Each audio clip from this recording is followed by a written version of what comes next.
Late Night Movies with Rob and Zack. This is a podcast about cinematic oddities where we discuss any media that is too bizarre, abnormal, or off-kilter for contemporary audiences. Occasionally these projects gel. Most times they crash hard into the realm of obscurity. Join us as we delve into the cult classic swamp. I'm Zack. And I'm Rob. And here on Cinemodities, while we have that great static intro every single time, which is awesome, Zack and I love it, it really describes what we're trying to do here, we do use the phrase off-kilter. There's some other words in there. I'm not the one who has to say it, so I don't remember it. But you might be thinking at this point, well, they say they're doing these strange movies, and we have done some strange movies. But in that mix, we've kind of done some blockbusters and famous ones. We talked about Total Recall, made a bunch of money.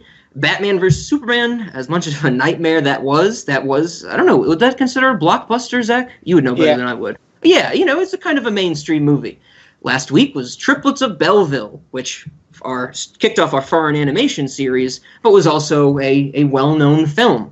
And we are continuing on in this series with another film that is probably even more well-known. This is actually the highest-grossing film in Japan, which I didn't know until I did my research after seeing this movie. This movie won Best Animated Feature Film in 2003. We talked about Triplets of Belleville, didn't win, lost to Finding Nemo. This one actually won. And lastly, most importantly, this is one of my obsessions. I love this movie so much, it's probably up there with one of the movies I've seen the most times. If I'm ever in need of something just to watch, I'll usually go to Law & Order, Oddsack, or this. And today we are talking about Spirited Away. Da-na-na-na-na-na! Zack, have you ever seen Spirited Away before? I have not. Yes, and so we're in the same boat as we were with the Triplets of Belleville, another one of these popular movies that Zack has never seen for some reason. So that's where I want to kick off, with this movie being one of my favorites, and I've known about it for such a long time and loved it for such a long time. Do you have any history with this movie, Zack, or was it just something you kind of never were interested in? What's the story? I have to say, when Rob suggested this to me and I finally watched it, I was very disappointed. I was expecting to see Spirit, Stallion of the Cimarron, the famous DreamWorks 2002 film about a horse voiced by Matt Damon. They say the history of the West was written from the saddle of a horse, but it's never been told from the heart of one. Now, they say the Mustang is the spirit of the West. The story I want to tell you is true. I was there. I was very disappointed when I did not get a Matt Damon talking horse. I would imagine you can share my disappointment when you're expecting a Matt Damon voiced horse and you don't get that. But I've always been aware of Spirited Away. At first I thought we were watching something else. I don't know what it was. Another one of the Studio Ghibli. What's the name of the little like penguin guy that like everybody loves? Oh, Totoro? Yes. Totoro, yes, My Neighbor Totoro. Another one of my favorite movies. Okay, I've been aware of him forever. Okay. Him or an it. But I've always been aware of Spirited Away, but I'm not like Triplets of Belleville where I had this very long, lengthy history of not watching it. I'd never seen it before prior to Rob in this podcast. Man, I think that blows my mind. That doesn't blow my mind because it's so popular and so many people know about it and love it and it gets all these great rankings and recognition. I'm a little surprised because for my knowledge, I fell in love with this movie before I met Zack. And I can't believe I didn't show this to Zack or make Zack sit down and watch it. Because as Zack mentioned in a previous episode, I had my tiny collection of DVDs in my room back in the day. And this was certainly one of them. Do you remember that? Do you remember seeing that? Don't remember Spirited Away. I have all the Thumb movies, Triplets of Belleville, Hellback Boy. No, I like Triplets of Hellville. Hellville, that's the movie we need. But no, I do not remember ever seeing Spirited Away. Interesting. Well, I think I knew about this in middle school. I think maybe 8th grade is when I found this. And Zack and I did not meet until a few years later. So I'm going to get into it right away. Zack and I watched the same version of the movie, and we watched the English-dubbed version. So with the English voice acting. Of course, we had to watch this version because I know Zach was just so terribly disappointed I did not get to do my good old voice acting segment with Triplets of Belleville, because it's pretty much quiet for the most part. But we're also watching the English version, because that's the version I first saw. I remember I found out about this movie through Toonami on Cartoon Network. Do you remember that, Zach, from back in the day? Of course. How do you forget Toonami?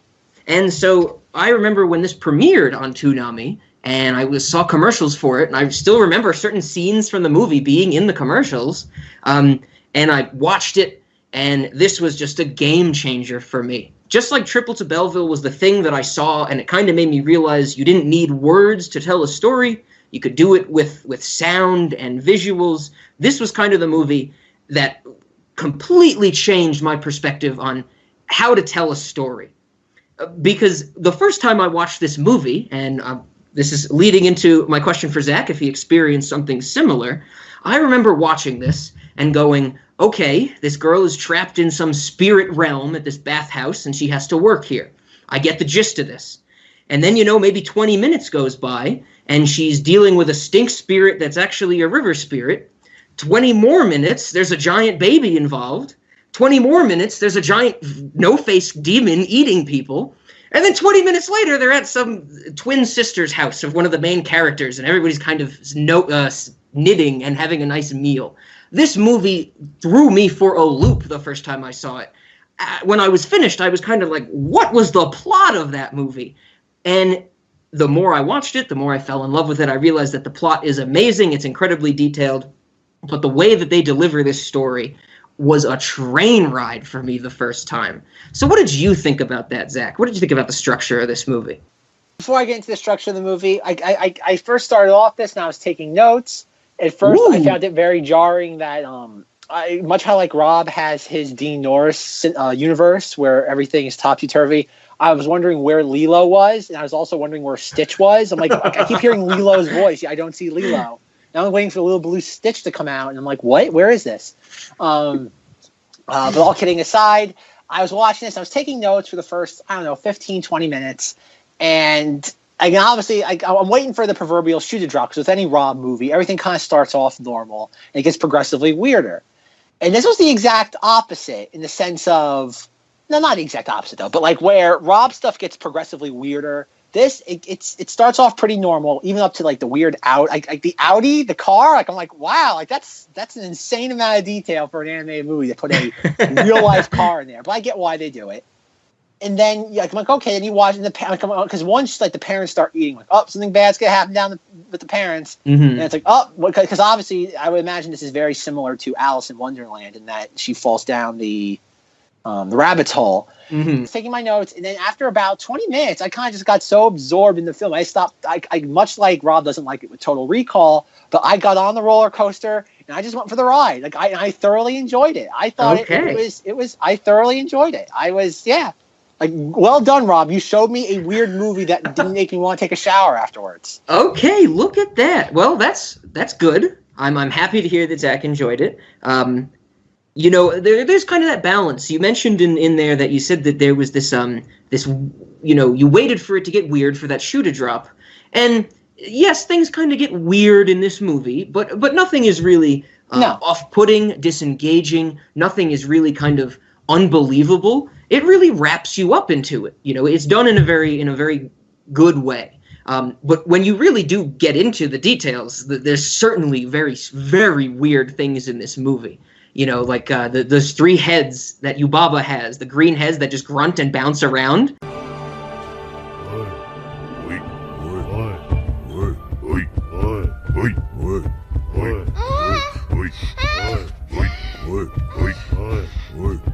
Quiet down, you're making a racket. Like, that's just a very interesting, strange concept. And so things like that. But in the premise of the movie, you encounter these things. They're just scary new features of this world she's been forced into.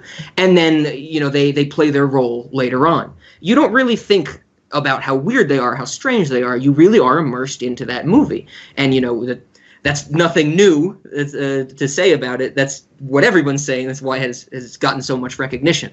But okay, I'm glad you liked it, Zach. So what about that story structure? Did you have any comments on that from your viewing?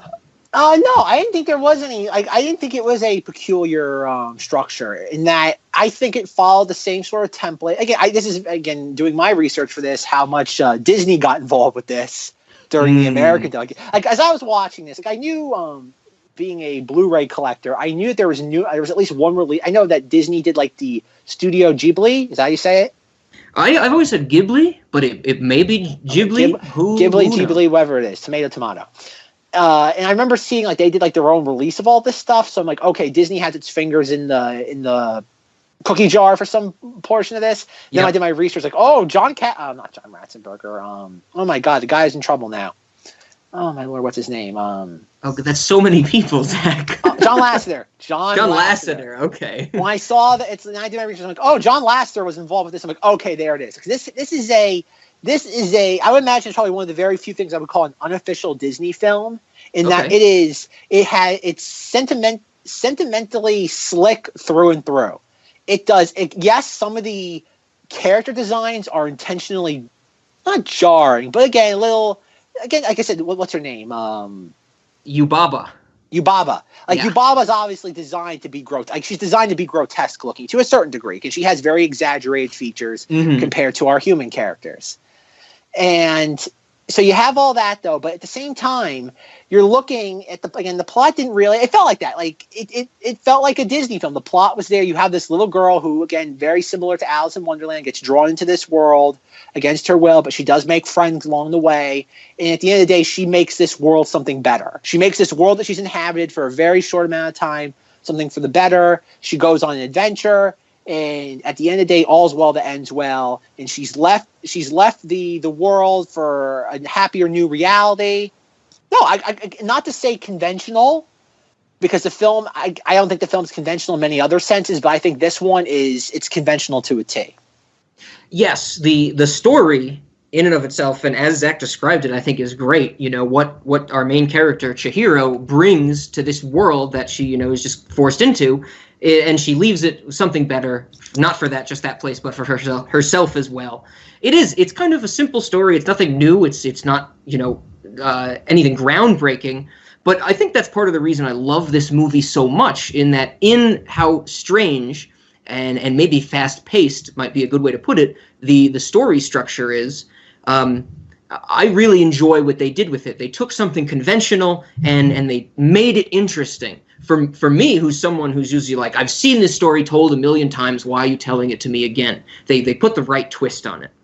Right on. So, and to respond to Zach's comment about what Chihiro does, I mentioned this to Zach once a while back, I don't know if he remembers, but Chihiro to me is a Wonder Woman. Like, her character to me is Wonder Woman. Of course, this movie has nothing to do with the DC comic book character, but like I mentioned in our Batman v Superman episode, I find Wonder Woman, the concept, to be the amazing thing. And kind of her maturity, Chihiro's maturity through this movie, how she just deals with what she's faced with. She does what she has to do to survive, and she betters herself and this place for it, like we said. That is great. I love that character arc. I love that character development. It is awesome. And you mentioned it before, her voice actor is the same as Lilo from Lilo and Stitch. I absolutely love Chihiro's voice in this movie. I know a lot of people, or maybe not a lot, but some people find it annoying or grating in some parts. Hello, are you Kamaji?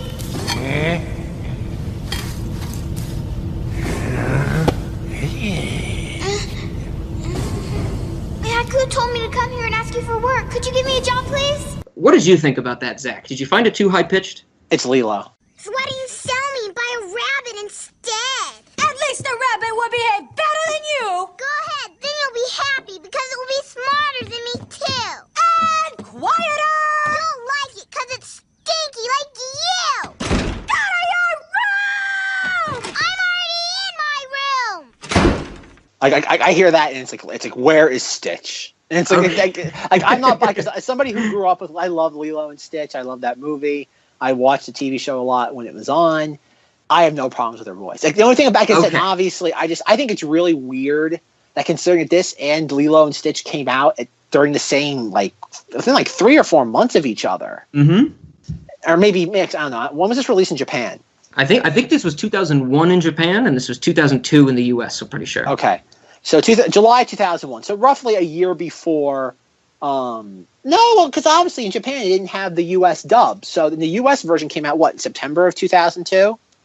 That sounds right. I would believe that. Yeah. And Lilo and Stitch came out, I think, in June of 2002. So I think it's really weird that Disney. Like, I would imagine just the whole idea. Oh, she's good. Just have her do both. No one's going to see this. So it works. She's in the studio. Just pay her an extra $10,000. Yeah. Okay. Yeah. That's I just thought a that good was point. weird, considering the fact that and obviously it is, because I would imagine both of these things are probably recorded within the same 6-month span. They had her do both. Mm-hmm. No, I could cut DeVay Chase or whatever her name is. She's solid. Like I said, it's because she has one. Again, she's a kid. She only has one voice. She doesn't know how to throw her voice just yet to do multiple voices. But yeah, no, she works. It works. I like it. I love it. She has some of the best lines in the movie. And I really like that they kept a lot of the in the English version. They kept a lot of the kind of tiny dialogue. You know, they in a lot of Japanese films and anime, you know, they will have characters kind of say a word or two, which is just what they're doing, and that's not something you get in American TV shows and movies a lot. And they kept that for this. You know, like it's the scene where Chihiro she realizes she's trapped in this place because like the sun went down. There's water that is going to take her back to the car, and she's just like by the water, and she's saying, it's a dream, like disappear, go away. And then she starts to turn see-through, and when she sees this, she says the line, I'm see-through. Is this a dream? Just a dream. Go away. Disappear.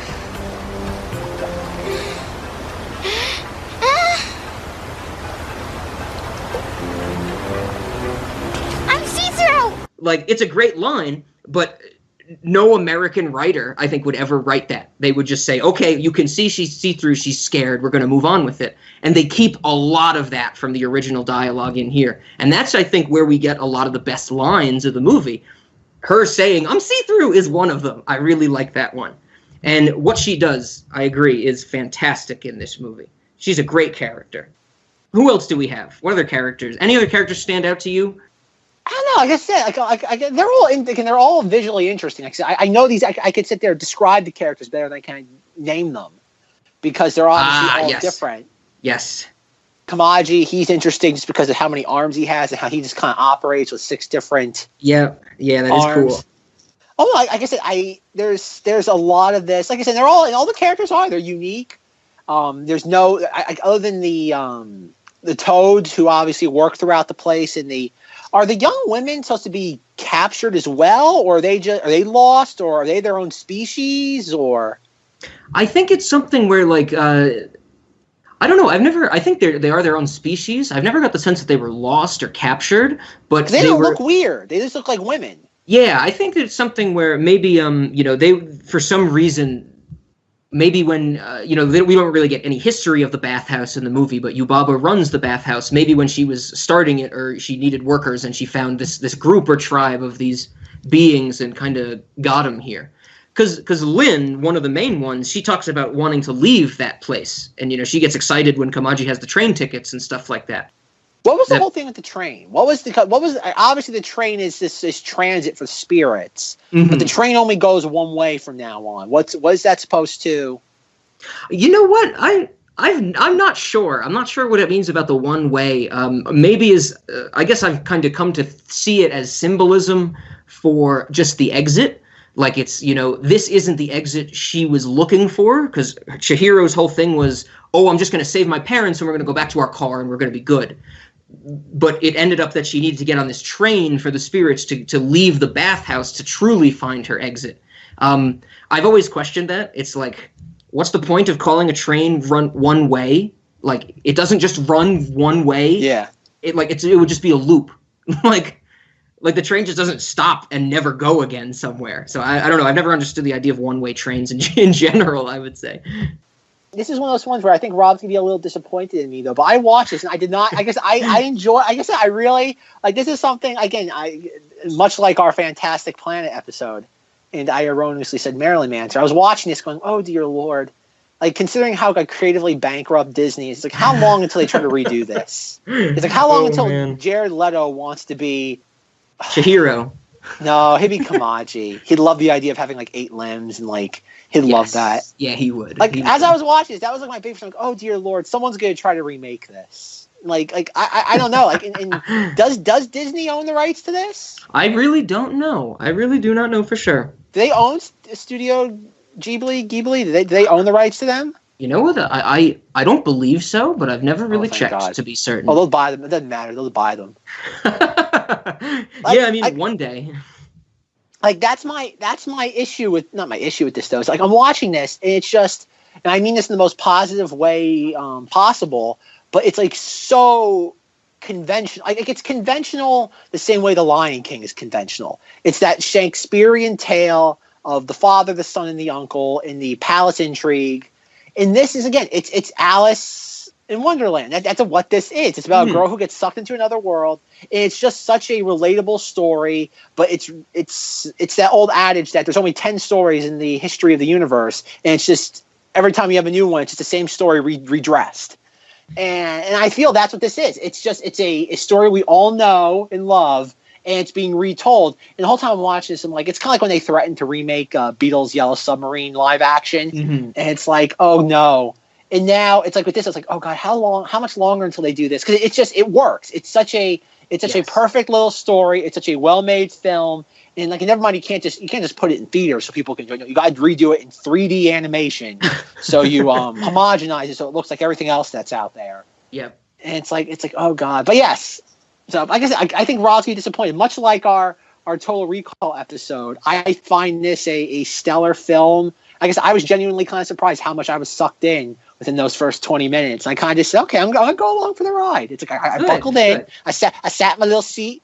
They pulled the bar up in front of me, and I said, "Wee!" I don't usually say "wee" during this movie because I find most of this movie to be incredibly sad to me. Oh, really? Yeah, I find this movie very sad. I find this movie incredibly sad. I found this at the very end. I found it very uplifting. Oh, the end? No, it certainly has a happy ending, but kind of the emotions I get from the majority of the movie, I would say, are sadness. Like, the first scene when Haku takes her to see her parents as pigs, and she, like, her response is to scream at them and run out. So look hard. It's up to you to remember which ones they are. Don't you worry! I promise I'll get you out of here soon! Just don't get any fatter or they'll eat you!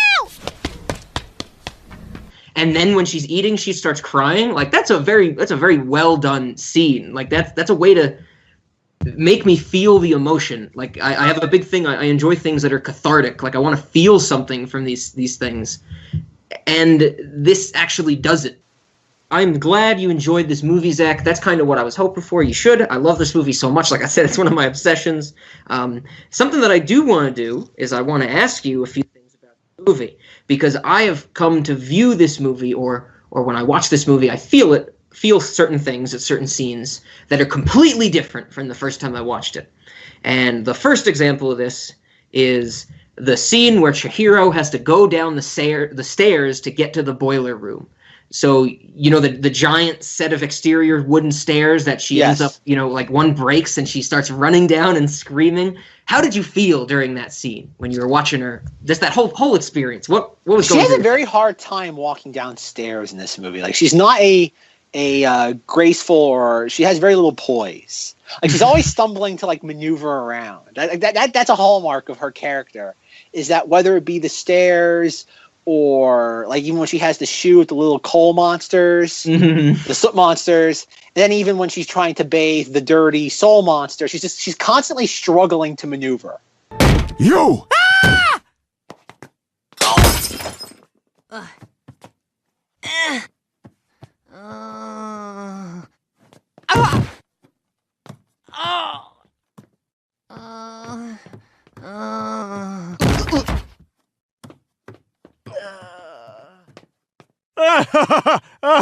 Stan? I know, I'll talk to him.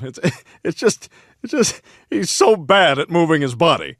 I just find that interesting. Like, obviously there's something to be said about that. And again, my philosophy is that it's just about her character. She's trying to find her way in this world, and she does not have her foothold on anything. Mm-hmm. Right on. So the first time I saw that scene with the stairs, I remember feeling anxious. I was like, oh my God, like, why is she going to do this to herself? Like, because she starts by going down one step at a time, almost, like crawling down them. And then one of them breaks, and she just kind of stumbles and then has to run down them. The first time I saw that, I was legitimately anxious. Now, when I watch it, I think it's hilarious. I think it's one of the funniest parts of the movie, because you know what's going to happen. You know she's going to land, like, right on her face when she gets to one of the plateaus. But you bring up a good point. She is not graceful. The thing that I love about her, whenever she runs, her arms are up at right angles, like perfect right angles, like she's carrying like a barbell or something, and she's just screaming most of the time. Yeah, I guess I think that is part of the character in that she's not meant to be. And then, like I said, and by the end of the film, obviously, she has her act put together. Yes. So did you notice, this one took me a long time of watching, but I think that it's pretty interesting. At the end of the movie, or close to the end of the movie, when she feeds the thing she got from the river spirit to No-Face, and he starts throwing up everywhere, and he's chasing her through the bathhouse, and she's trying to lead him out, there's a scene where she takes him downstairs, and she runs down the stairs with her arms up, but she's not screaming, and when she gets to the bottom of the stairs, she, like, hits the wall, but she puts her arms forward to brace herself, and then she runs, and she gets No-Face to run into the wall. So the whole stairs thing pays off at the end. Like, she gets the fast stair thing. Did you pick up on that when you watched that the first time? I did not pick. I remember the scene now that you've brought it up, but I do not remember that or pulled from that what you did. Okay, like I said, it took me. I don't know. I must have seen this movie 500 times or something in my life. It took me a while to realize this, but when I did, I was like, "That's so cool." And so that was a great part. So like the stairs pay off. There's a scene where Yubaba has to like make a call, or someone calls her while she's in her office, and her phone is just a skull. Like, it's not like a skull and something else. It's just the skull. Like, the skull, like, it shatters, and the person's voice that's calling her talks through it, and she just talks at the skull, and it goes to a phone. Like, the foreman on the other end has a phone, and she talks through a skull. Did you notice this? Oh, man. I did. Maybe this is why I should have watched an additional 483 times. Yes, you got to catch up to me. I got to catch up on things like this. I did not. So I know a couple times she's talking on the phone. And honestly, we haven't gotten to her child yet. But no, she lives in a very, very specific world that she's created for herself. Yes. I love that skull phone. I would love to have a skull phone like that. That would be so cool. Something I didn't mention, the animation in this movie. I think that goes without saying that it's pretty great.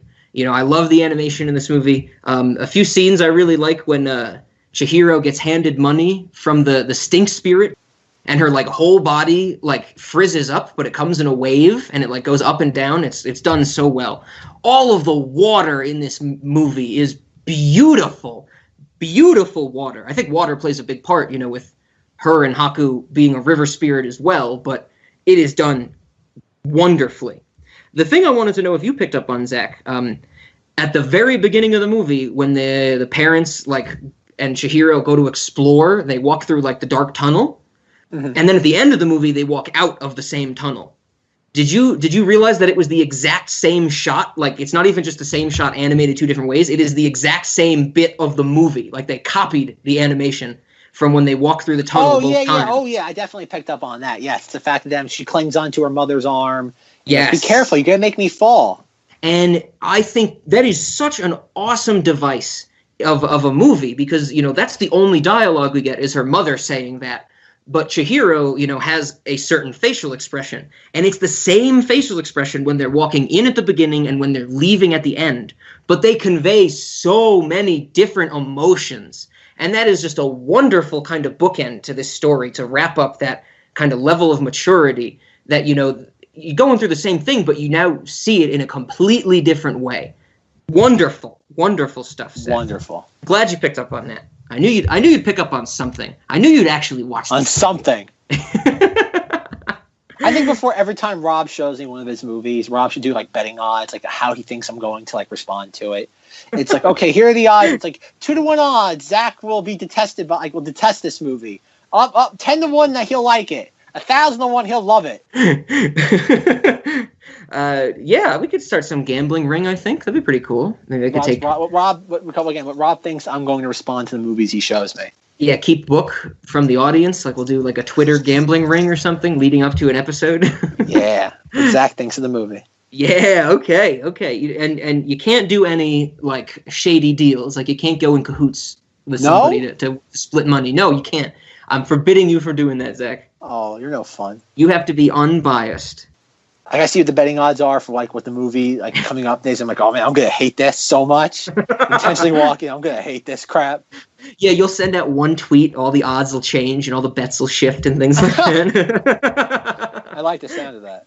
Oh man, you just want power over the masses, Zach. Exactly. Can I bet on my own liking of the movie? No, that would counteract the unbiased. That would conflict of interest, Zach. Right? I guess so. Are you saying that this could be you could retain like neutrality? Yeah, objectivity, neutrality, all that stuff. If you bet on yourself to not like a movie, I'm tempted to. I'm tempted to try. Well, Zach, we all know that you are just a money-hungry person. So yes. So I don't know. They tell you not to chase the money. I chase the money. Okay, let's take bets right now. If Zach can stay objective about a movie he's gonna dislike or like. Oh, okay. Anyway, before we get in trouble for starting illegal gambling rings on Twitter, even though they probably exist. Yeah, I guess we pretty much summed up what this movie is: the conventional story, the Wonder Woman character, and people know. So Wonder Woman, like Wonder Woman, that's just a ranking now we use for female characters.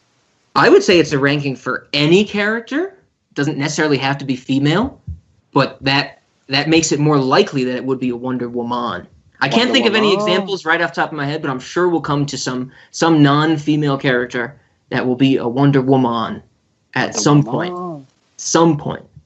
Yeah, but yeah, it's like, it's a concept. It's not just like specifically Gal Gadot. It's not specifically the DC comic book character from a certain time period. It's the idea of Wonder Woman.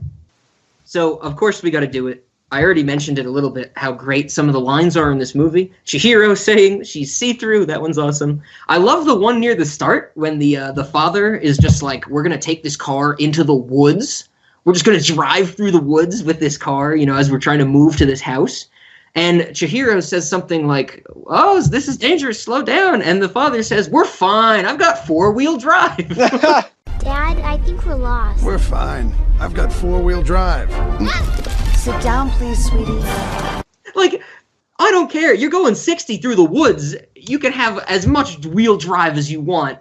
Like, if you're hitting a rock, you're hitting a rock. And that tire's popping. I found that weird, too, the fact like he's driving like 40, 50 miles an hour. He's like, I'm going to get there come hell or high water. Yeah. And it's like, until he gets a little tearing through that place. Yeah, he needs to get there quick. Oh, man. Okay, we have another great Chihiro line when I think it's one of her first days on the job. She's working with Lynn, and they're put on the big tub. And Lynn tells her that they're going to need to soak the tub to clean it. So she's like, go to the foreman and get an herbal bath token. And she's like, a what? And Lynn explains the herbal bath token. And then Chihiro says, okay, and leaves, pops back onto the screen real quick and goes, hey, Lynn, what's a foreman? This is clearly harassment. We'll have to soak it off. Get an herbal soak token from the foreman. What? An herbal soak token. Alright. Hey, Lynn, what's a foreman? Great delivery of that line. And now, probably my favorite line in the movie. I don't know if you're going to even remember this line, Zach. This line is not because of what is said. It's because of how it is delivered. Like, I love the way that the voice actor says this line so much. It is my favorite line in the movie. Before Chihiro is working at the bathhouse, and Lynn is trying to get her to Yubaba. They're going through like a sequence of elevators to get her up to the top floor. And when they get off of one of the elevators, the doors open and there's just this giant white character with like this red hat. And Lynn kind of, freaks out because she's just trying to go around unnoticed. But she says, "The radish spirit." The radish spirit. And that's it. That's my favorite line in this movie, Zach. The way this sounds is unbelievable to me. Like, I could listen to this bit on repeat for hours and I would not get tired of it. It is said in such an amazing way. The radish spirit. So my first question for you, Zach, is: do you remember this at all? I do remember that line because it's the creature when she's trying to help her throughout the entire bathhouse. Yes, and it's a character that's like constantly just like right there. And that's what Sin. I'm calling her Sin. Sen. Sen or Sin? Sen with an E. Oh, that's no fun. That was Sin because she's evil. But Chihiro, I'm like, oh, and that's a character that she was into the elevator with. Yes. I do remember that line. The radish spirit. I do in fact remember that The line. radish spirit. I say that on a weekly basis, probably. Like I'll just run into people. It won't be the radish spirit, unfortunately, and I'll be the radish spirit. The radish spirit. And they'll look at me so strangely, and then I'll just go about my business. I hate it when that happens. When people call you the radish spirit? Yeah. The radish spirit. How often does that happen, would you say? Too often. Too often? Damn. I don't think I've ever been called the radish spirit, unfortunately. Well, you haven't lived the appropriate life. Do you wear a red hat with greens underneath it?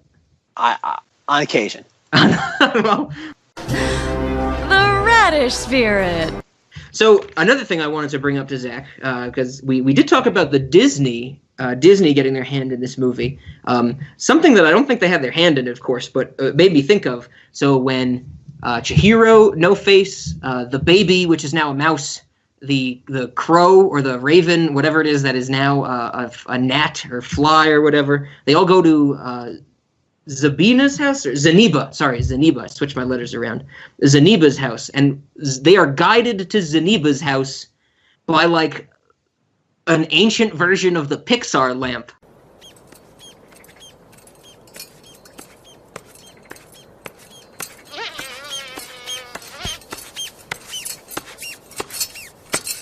Like the lamp that has a foot and it jumps around and hops and like provides light for them through the wood. Like what? That's like the Pixar lamp's grandpa or something. Like that's the original Pixar lamp. I think it even sounds like the Pixar lamp.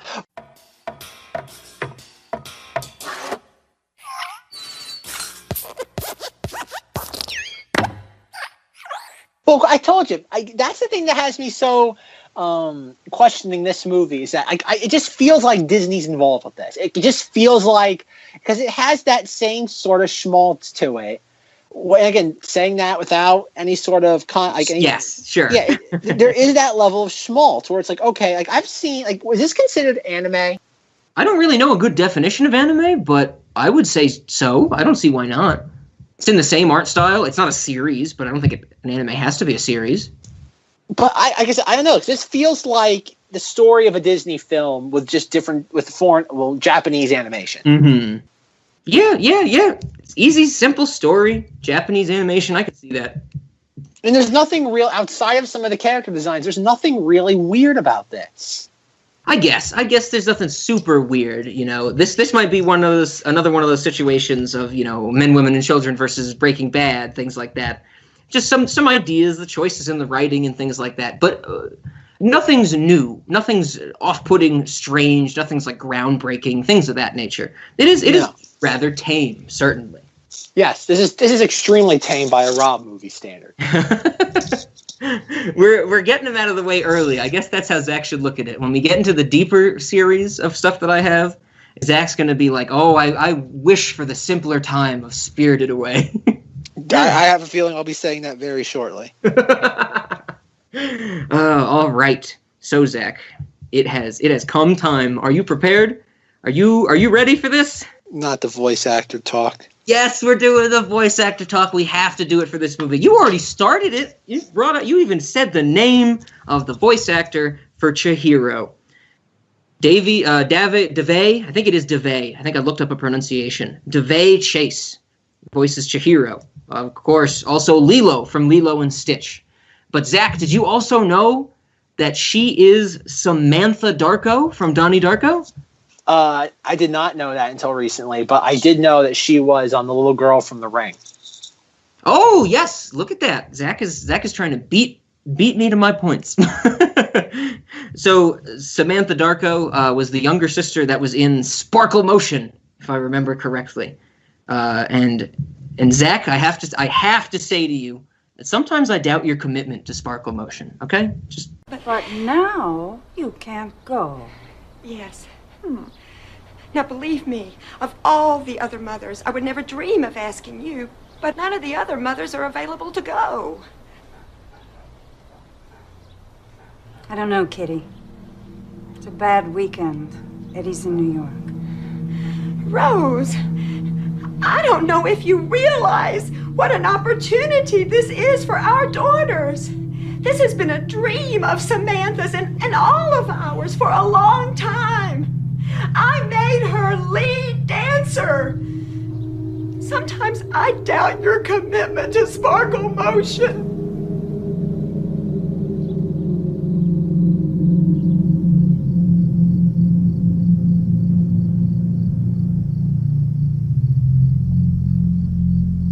Yeah. Just let me.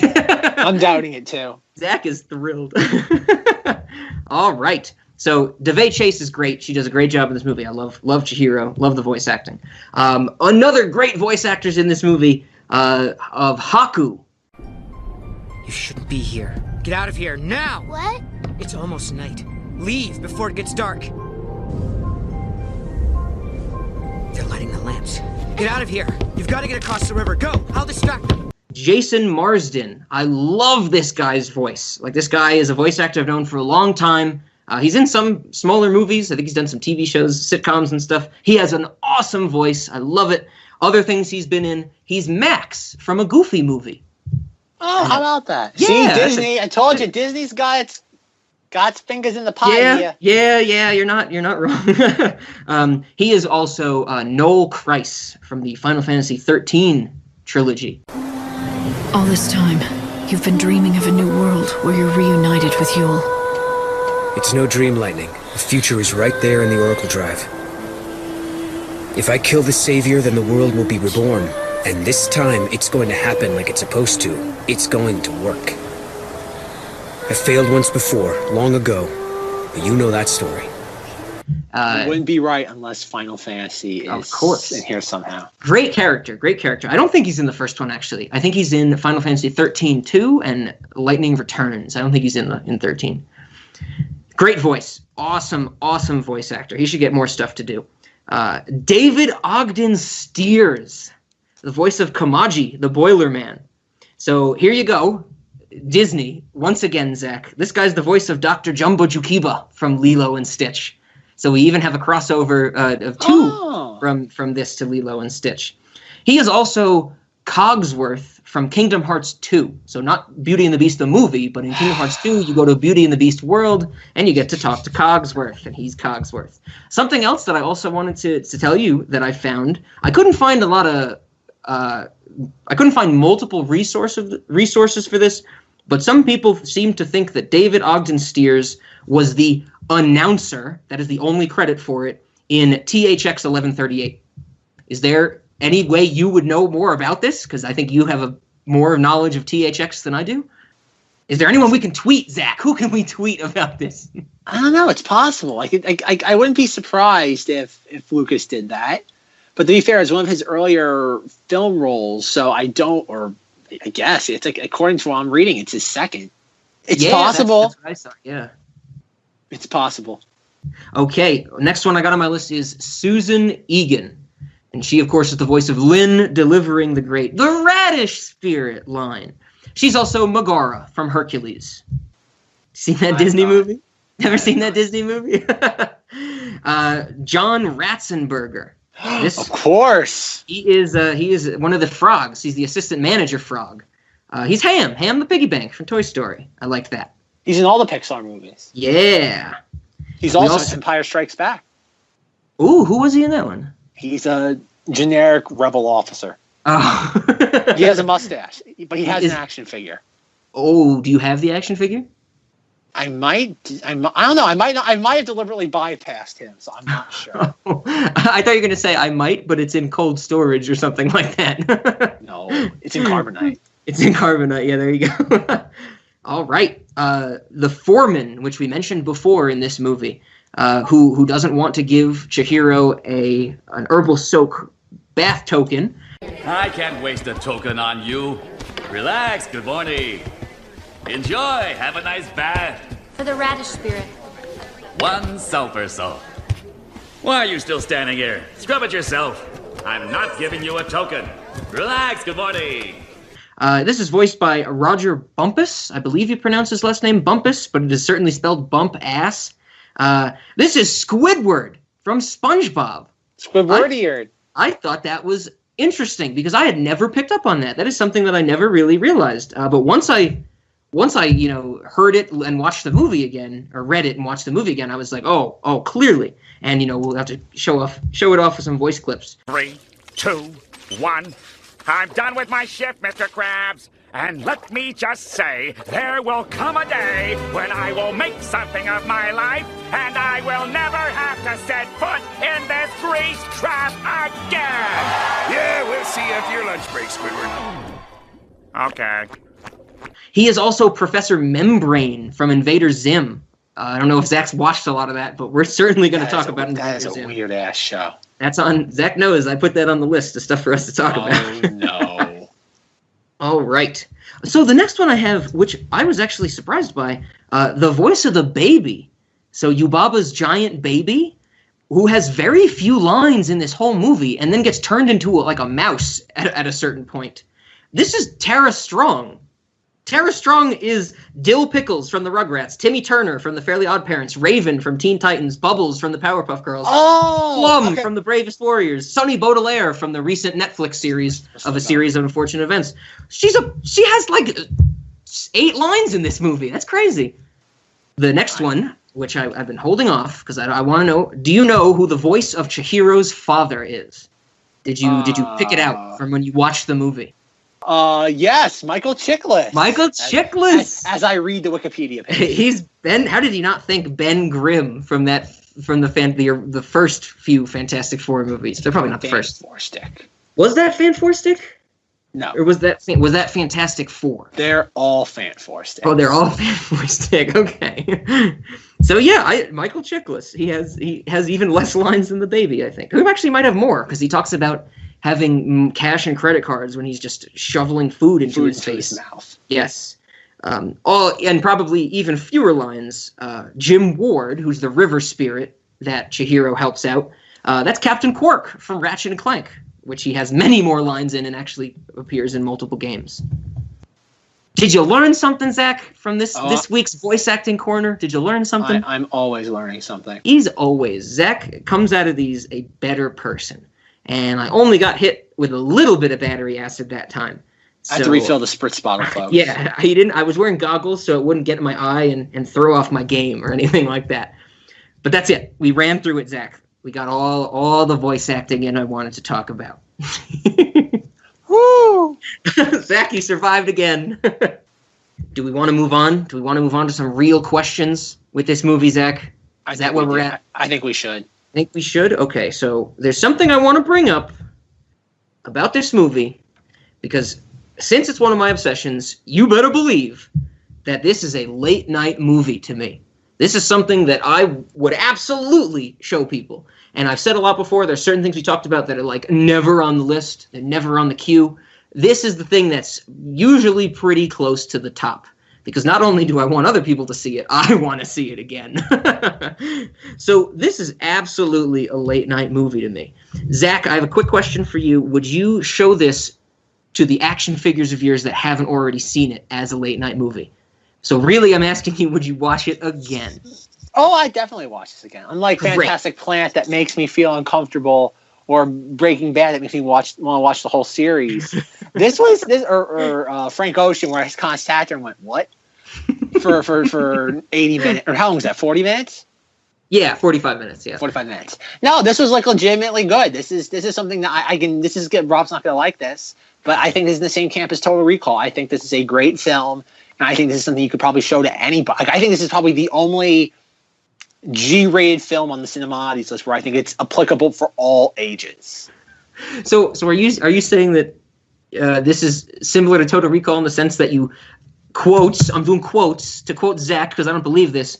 We don't want to put our stink on it. Is that what you're saying? Yes, about this movie? I think this is too good of a movie.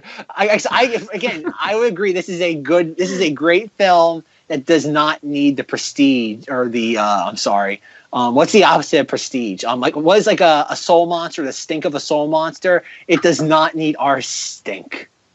Oh no! It deserves our status as a late night movie. What about Cinemoddity? Would you say it's a Cinemoddity? No, I don't think it applies. I guess you can make it a late night movie if you want, but I think if you're trying to weird someone out, this is not the film to do it. I agree with that. I don't think it's a weird out film.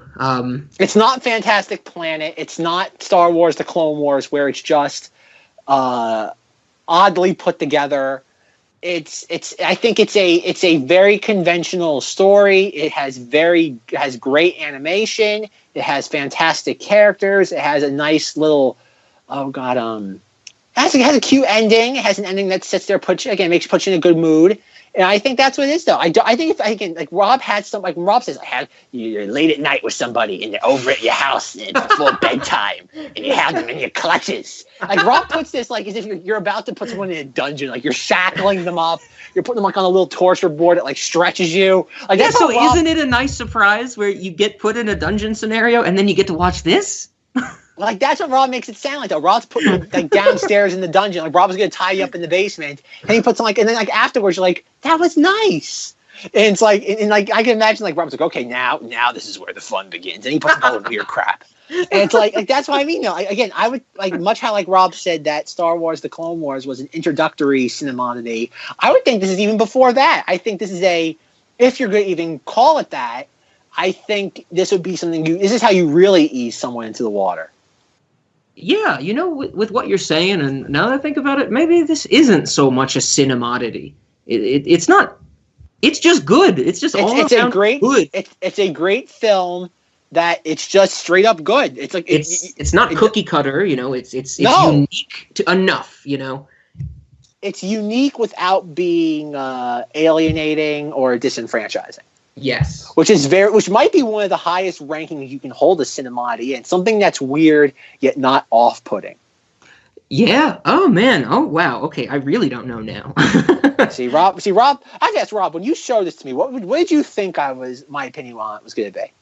I figured you were going to give me something pretty similar to what you gave me for Triplets of Belleville, where you were kind of like, it was good, I enjoyed it, but it's like, great, like I got it in my library now. And that kind of is what you gave me, but I think for Spirited Away, you've given me a little more enthusiasm for the material. Yes, I like this more. Spirited Away is, like I said, it's much more, again, it's not trying to push people away by any means. Mm-hmm. Like yes, there is that kind of bridge you have to cross, much like, go look up her name again. Oh, no, I won't look up Michael Chiklis. Much like Chihiro, you have to cross the bridge. And that's what it is. Once you get over, like, again, Yubaba and some of the other stuff, like, once you get past that, it's like, no. And even, like, you have Granny at the end, which I have to admit is a little too, at the very, very end, that'd be my only thing, is that it gets a little too bittersweet almost, in that, like, it gets so schmaltzy. Between, like, you can call me Granny, honey. While you're thinking, the boys and I are going to make you something, and I want you to call me Granny from now on. Okay, Granny. It's like, so when are you going to change my friends back? They could change back anytime they wanted to. And it's like, really? And then it's like, how about you, No Face? Why don't you stay here? I could use an assistant. He's like, oh. And then it's like, obviously, like a haiku comes back. And it's like, okay, so the moment she took the train, we saw how far this train was just going out into, like, the Outlands. I'm like, okay, there's no way she's walking back. Like, clearly he's going to turn into the dragon and come back and get her. And now this is my other question. What happens at the end where he stops turning into a dragon, yet he can still fly? Like, I know he was a river that got demolished and there was like condominium, which I thought was like, that's not like my favorite line in the entire movie. And I don't mean that like I mean it kind of sarcastically, but like I love that line where it's like, oh, now I remember I was a river, but it was bulldozed and made into condominiums. You did it, Chihiro! I remember I was the spirit of the Kohaku River. A river spirit? My name is the Kohaku River. They filled in that river. It's all apartments now. That must be why I can't find my way home, Chihiro. I know, I don't know if they say condominiums, but it's just like, oh, yeah, I know exactly what you're talking about. And like, I guess I like that line both in a genuine sense and in a very, very, very ironic sense. But at that point, the movie. But like by the end, so I'm watching this, I'm like, why is he he explodes into like a million different shards, and then like, oh, he can still fly, and I'm like, why is this happening? I'm like, I just watched a movie with a black creature that spits up fake gold and starts eating people. There's a giant woman with a giant head, and there's a bait. I'm like, really? Am I going to start questioning the movie at this juncture? And so it's like, I can move on. It's like it doesn't matter to what the movie's trying to convey to me. I do agree with that, but what I have thought about that scene is that he's kind of like, this dragon, like he can kind of morph into a dragon and fly around that way, and then he has his human form as well. When he remembers who he was and how he's the spirit of that river, it's kind of like that outer shell breaks away, like literally like shards away, and it's just him. It's just him accepting who he is. I find it very similar to earlier in the movie where they think it's the stink spirit, but it's really a sludge spirit that is like just a river spirit that's filled with garbage. I think of those two things as very similar, where, the original or the first river spirit needed Chihiro to pull all the garbage out to like cleanse him in some way to get him back to his original state, where Haku needed more of the remembrance of who he was to shed that layer, where Haku's layer was a dragon and the other guy's layer was sludge and trash. Sludge and trash. Sludge. That's how I've thought about it, Zach. So I would say I would recommend this is in a similar fashion to how I recommended Fantastic Planet. I think you should watch this with a significant other. I think that this is the movie that you should show someone, and you should spurn their sexual advances. Like, you should make them watch this movie. This is the movie where you put it on with a significant other, and you don't make any sexual advances. If they do, you tell them no, and you tell them to watch this movie. Now listen, what kind of pervert are you? This is a win. This is a win-win-win situation. Well, okay, maybe not 3 wins. Maybe it's like 2 wins and maybe you win, maybe you don't win. But first, let's say you do what I just said. You spurn their sexual advances. First off, you get to watch the movie. That's great. Second off, you get to show someone the movie, which is what I'm going for with my late night movies. And third, you get to find out if they're a rapist. And don't you need to know that if you're that's the third win, the rape. Well, no, that's the win or the lose. That's the win or the lose, because if you tell them no, I want to watch Spirited Away. This is the most harmless, innocent, cute movie, and Rob is somehow perverting it. You sicko! You should be on a list somewhere. This is such a cute movie. Like this is a movie like I can imagine. Like this is like this would be like a fantastic. Like, if they're gonna commit rape during this movie, what is wrong with you? Why are you bringing rape into this? This is such a cute, like, this is a movie, like, you could show anybody. And Rob's thing is, like, if somebody wants to have sex, make them watch this beforehand. Like, I can feel much like the sludge soul monster, I can feel the ick just dripping off Rob now. No. You need a bath. I'm gonna bring you to the bathhouse. You need a bath. To see if someone else is the slimy sludge creature.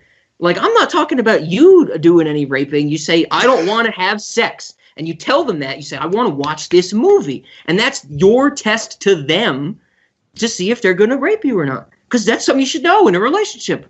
So you're saying this movie's rape deterrent? I see. No, it's like a rape litmus test. It's not deterrent. Jesus. Like, I'm not saying... This is probably a better way to put it. Everyone should have a movie like that. A movie that they just want to put on and watch and not do anything else during. This is that movie for me. and I just so happen to use it to spurn sexual advances. I don't think anything's wrong with that, Zach. Like I said, Rob is a crazy man. Absolutely crazy. Okay, so I guess that's that question. We have to get to the real question now, don't we, though? Yes. So, what snack do we eat during this movie? There are so many to choose from. I know. There's so many snacks in this movie. I'm gonna take the most low-hanging fruit. Roasted newt. You should roast up some newts, and you should eat roasted newt. I've never had roasted newt. In the movie, they eat it whole. It looks like they legitimately just took a newt and roasted it. Like there's no bone removal or anything, or organ removal. But apparently they're a delicacy. Has anyone ever tried it? I don't know. You have to Google that. Okay, everybody, how you test this out? Before you're about to have sex, get a roasted newt and hand it to your date. And be like, eat the roasted newt or there'll be rape here. And then you never have to worry about having a date again because you'll never meet someone after that. That should be another qualifier for Cinemodity. Will it prevent rape? Yes or no? Only Rob gets to answer that because I can't even think that way. It wasn't prevent, it was test for. Oh my lord. Only Rob could see this movie. Because I'm watching this, I'm like, wow, that was a nice heartwarming tale. And Rob's like, okay, honey, do you want to rape me now? Pervert. You don't deserve this movie. This movie's better than you. Oh man. Where are you spirited away in Rob's collection? I'll give you a nice home. I'll give you a nice home where there's no one relates to you with rape or test for rape. This is exactly the response I expected Zack to have in my the odds were 2-1 when it came to the rape litmus test. That's everybody would have bet on your reaction coming out to this. Oh dear Lord. Oh man. Okay, food. Yeah, so roasted newt. Yes, I would love to try roasted newt, but that's the low-hanging fruit. What else you got, Zach? I'm trying to think what other food there is that really. I'm trying to think something that be like. I think there should be a buffet just like the parents eat, except it does not. Because that food looked delicious. Oh, yeah. I don't like the idea of turning into a pig. That is a turn off for me. So I have to say, when you're watching this, you have to have a huge buffet with like 12 different types of meat, but you have to make sure you have credit cards or cash. What if here's a good question. What if you had celery that you were eating while you were smelling the spirit's food? Would it still turn you into a pig? Because you're still consuming it in some way. You're just not eating it, you're smelling it. You're inhaling it. Yeah, you're still using it to some extent. Do you think it would still turn you into a pig? I don't know. Do you think it would make a difference if it was... Well, it would certainly make a difference, I think. If it was celery that you took from somewhere else in the spirit world, you'd probably be a pig. But if it was celery you brought from home... Well, it's worth noting that if you eat enough of their food, after 3 days, you'll stop having human stink on you.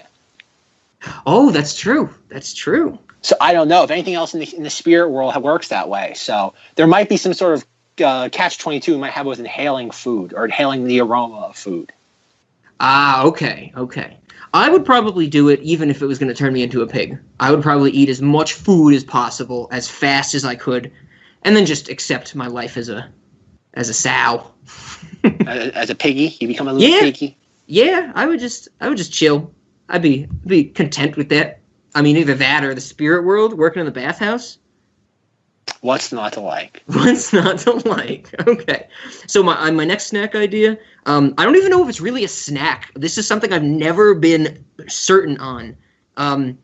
When the first time we get to see Lynn is when she goes into the boiler room and she gives Kamaji food, and then she starts throwing little star-shaped multicolored bits at the soot creatures. Yeah.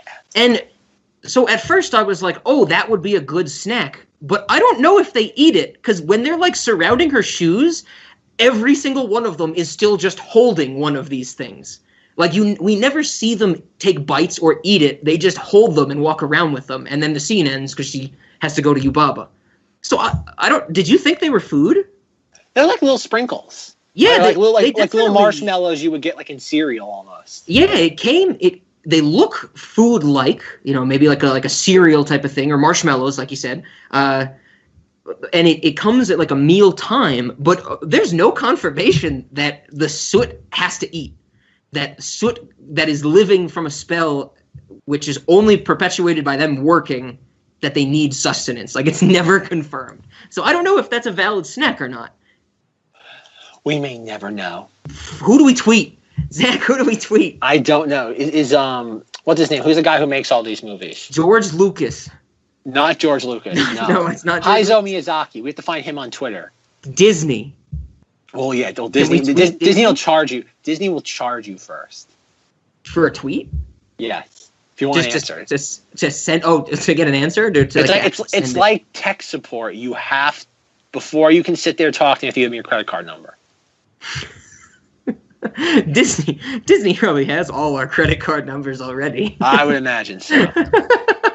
Yeah, you're worried about Facebook stealing your data. You should be worried about Disney. You ever find it funny how like every movie they make does extremely well? Like, you think there's no spy thing going on and tapping into the public, the masses, to figure out what we're gonna feed upon next? Nope. No, I think Zach has signed a non-disclosure agreement and he can't comment on this. Nope. I'm tight-lipped. Zach is very intertwined with Disney, I believe. Yes, Disney. I have a love-hate relationship with Disney. I hate what they're doing, but they have everything I love. It's kind of like Rob's date rape test. It's like Disney's like, you'll come and see the movie it's like, yeah, rape. I was going to say that I'm not that against rape. Come on, Carl. He hasn't even been here one day. How could he possibly learn the English language? See, all I know is ball and good and rape. Yeah, you know it well. Oh, Zach. I like Disney. They gave me Sophia the First. I liked it. I like the Disney Princess. How many seasons are you into Sophia the First? How many seasons am I into? I'm not watching in order. I'm kind of watching episodes here and there, so I'm not really sure. You know, sometimes I'll pick an episode and I'll be like, oh, I saw this one. I gotta go to the next episode. Because, you know, you do that thing. It's like Netflix, because it's on Netflix. That's where I watch it. Oh. Netflix is like, after 3 of whatever, like there's no time limit on Netflix. If you watch 3 of something on autoplay, it'll stop and say, are you still watching? And so, like, I'll put something on Netflix, I'll watch the first episode, fall asleep during the second, and then it's like when I'm searching for episodes later on, I have to keep that kind of chunk of 3 in mind, that those are the ones that have played, but some of them I haven't seen and things like that. This is incredibly relatable. I'm sure I'm not the only person this happens to. I don't think it happens to you, Zach. I don't think you use Netflix. Am I right?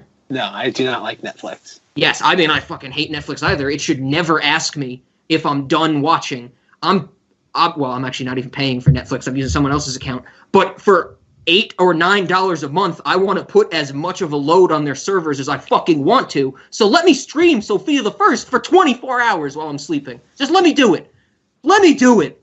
Absolute madman, folks. Madman. Oh, do you have any last questions for our Spirited Away discussion, for our maybe not Cinemoddity late night movie Spirited Away? You are a sicko, sir. You are a sicko. Well, I mean, that's not a final comment. That's just like knowledge that I've known. That's the basic fact at this point. That's the foundation of this podcast, I believe. Well, if you don't have any questions, then you crazy person. I have one for you. How are we going to end this episode?